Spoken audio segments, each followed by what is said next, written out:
Hello and welcome to Peaky Boardgamer. My name is Ektorakos and today I will teach you the game Tulip Rose. The game is designed by Manios and published by the Greek Kaissa Chess and Games. I must also mention the amazing artwork by Yannis Krommydas, which I personally love. The game is for 3 to 5 players, but the 6th player can also join in with a small trick in the rules. This is a game that involves auctions as its basic mechanism. All players will become the seller twice in the game, selling flowers in a festival in Amsterdam. A quite traditional auction game, we could say, as players will be placing their bids with no specific player order. A fresh twist of the I cut you choose mechanic is used. You will split your flowers into bouquets and you will try to maximize your profit from sales. The twist that surprised us positively while playing the game is that if the seller feels that they're selling too low, they can instead pay the highest bidder and keep the flowers they're selling. So, while being the buyer, you can also make money instead of spending, and money is victory points at the end of the game.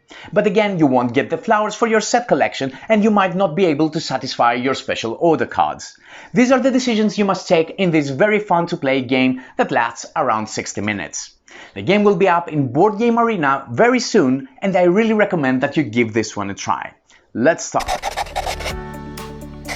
In the game, players are flower merchants in Amsterdam at the end of the 17th century, participating in a 2-day flower festival. Players alternate turns becoming the seller. After they draw cards, they start auctions to sell these cards to other players. At the end of the auction, sellers can still pay the highest bidder and keep the cards for themselves.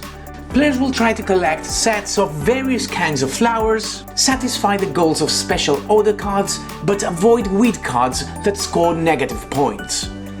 After scoring, the player with the most points will become the most prestigious flower merchant in Amsterdam in Tulip and Rose. Create a supply of florins and loan tiles in the middle of the table. Shuffle the merchant cards and deal 1 card to each player. Remaining merchant cards are removed from the game. Every merchant card has a specific ability. We will talk about these later on. Players keep their merchant card face up in front of their area and also take a player aid and 25 florins from the supply as their starting money.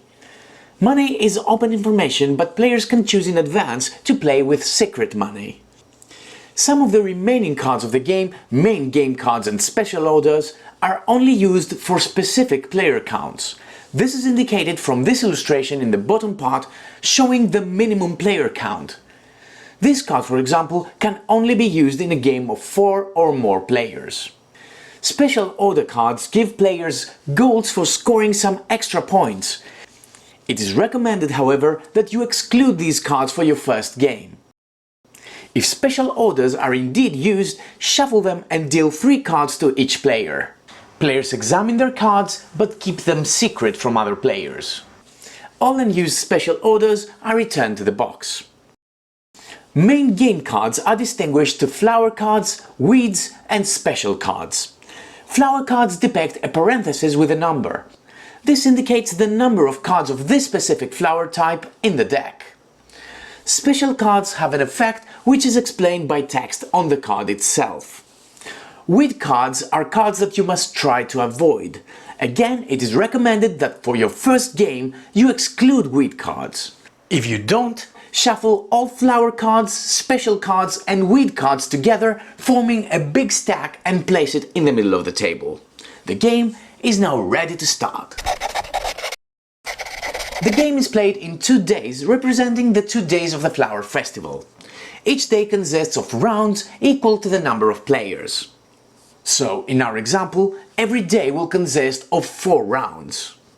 On every round, 1 player is the active player offering cards to an auction. The player order is determined by the priority number depicted on the merchant card of players, going from the lowest to the highest.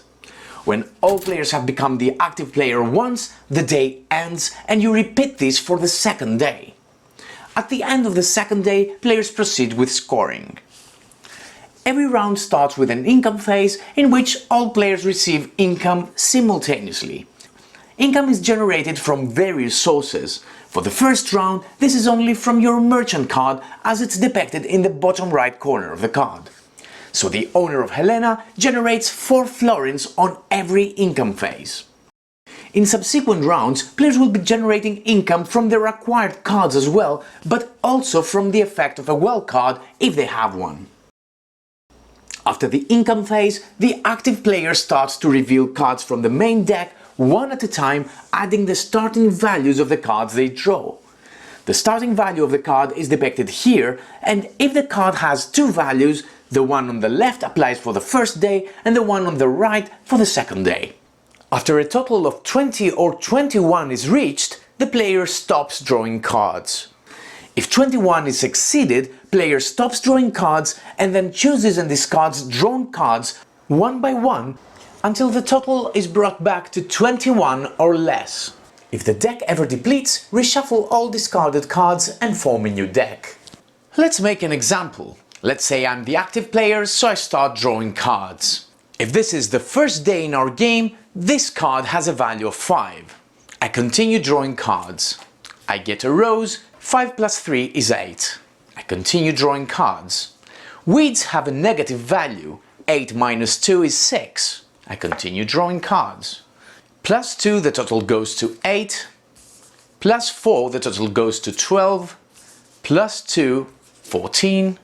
Plus 5, 19. I draw another one.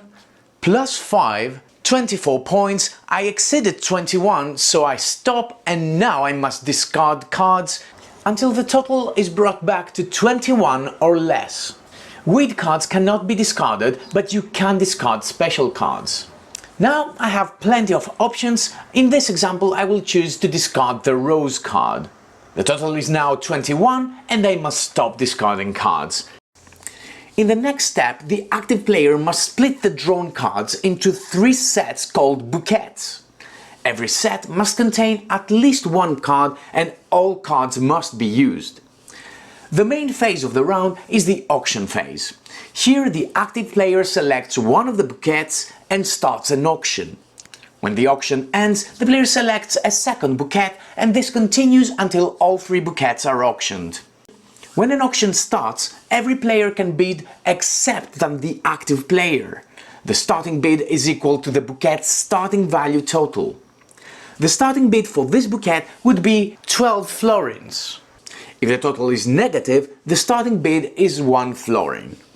Players start bidding in no specific order, as in normal auctions, simply by announcing a higher bid than the previous highest bidder.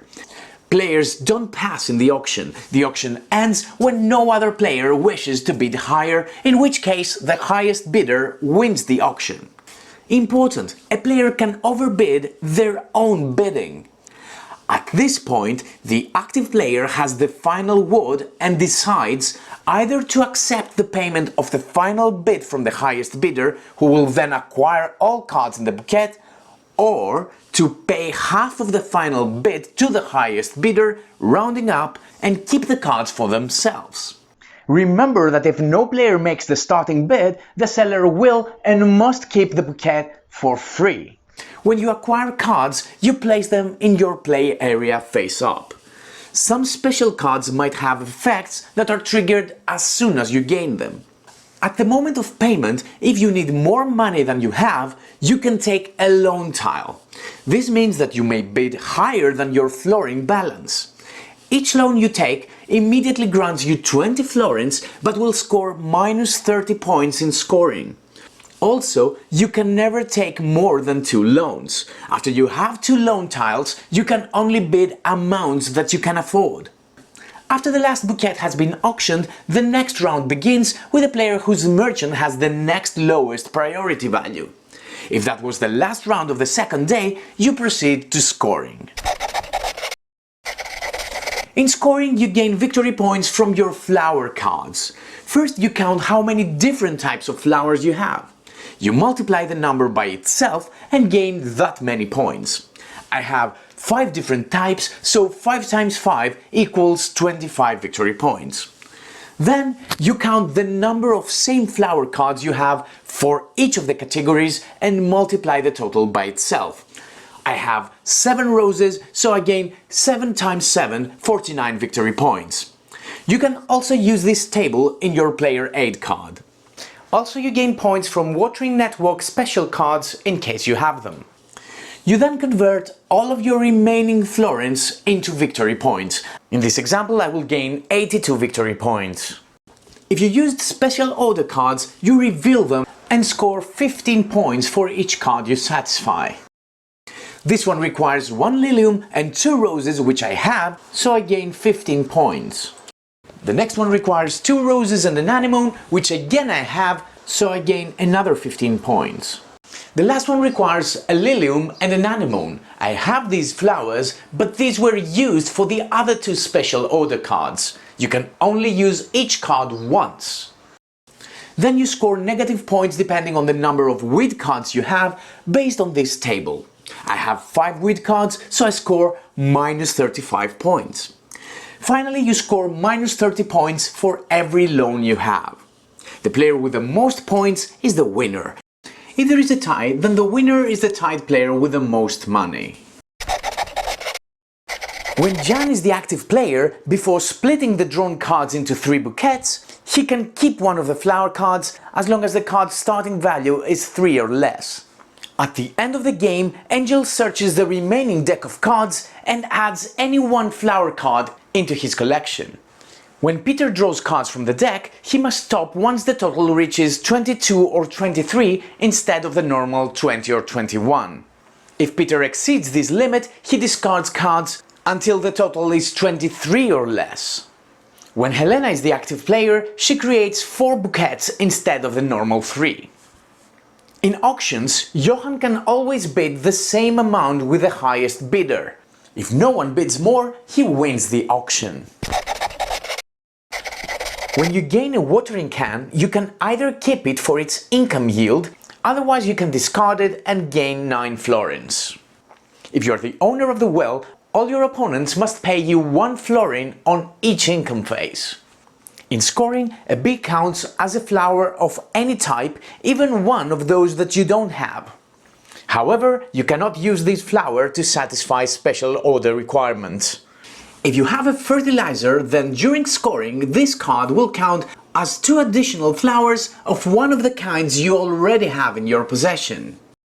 If you have a wandering cow, then during scoring you can feed it with up to 7 flower cards. For each card you feed, you gain 10 victory points. Of course, the flower cards that were fed will not score victory points. Finally, the watering network grants you the depicted amount of victory points during scoring. And that were the rules of Tulip and Rose. I hope you liked the video and that you give this game a try when it's up in Board Game Arena soon. Until next time, have fun and play more board games.